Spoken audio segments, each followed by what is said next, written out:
好，接着呢，我们把物件你可以用群组工具把它群组起来，先用选择选起来，选起来之后呢，你要编辑的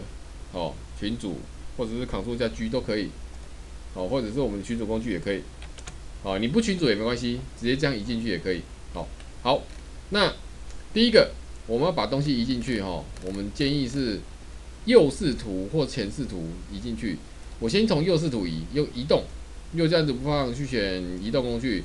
选我们板子跟抽屉的中间这个，抽屉面板跟抽屉的中间这个，点了之后呢，移到上面去，看你要移到哪里，你要移到这里，它就突出去，那我移上去，我直接 Enter 键固定轴向，移到这里，其实是上面这个点对，那我复原一下，我从上面中间这个点点一下，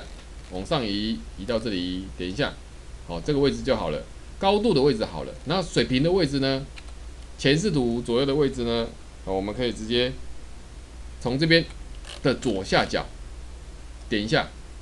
移动工具点它点一下，然后移到这里，我们这边也建议用 Enter 键固定轴向，然后移到这里里面这里点一下，它就移进去了。那你可以看到这个东西就移进去了。利用两视窗去移进去，因为俯视图看的时候有时候东西太多会不好看，那我们可以用右视图、前视图再看，再移进去。好，然后讲义上用的是近色，右键子不放，这边也有近色。好，近色呢这边是水平的，那复制如果打勾的话，点它，它就是上下。复制一个你会发现，上下颠倒了，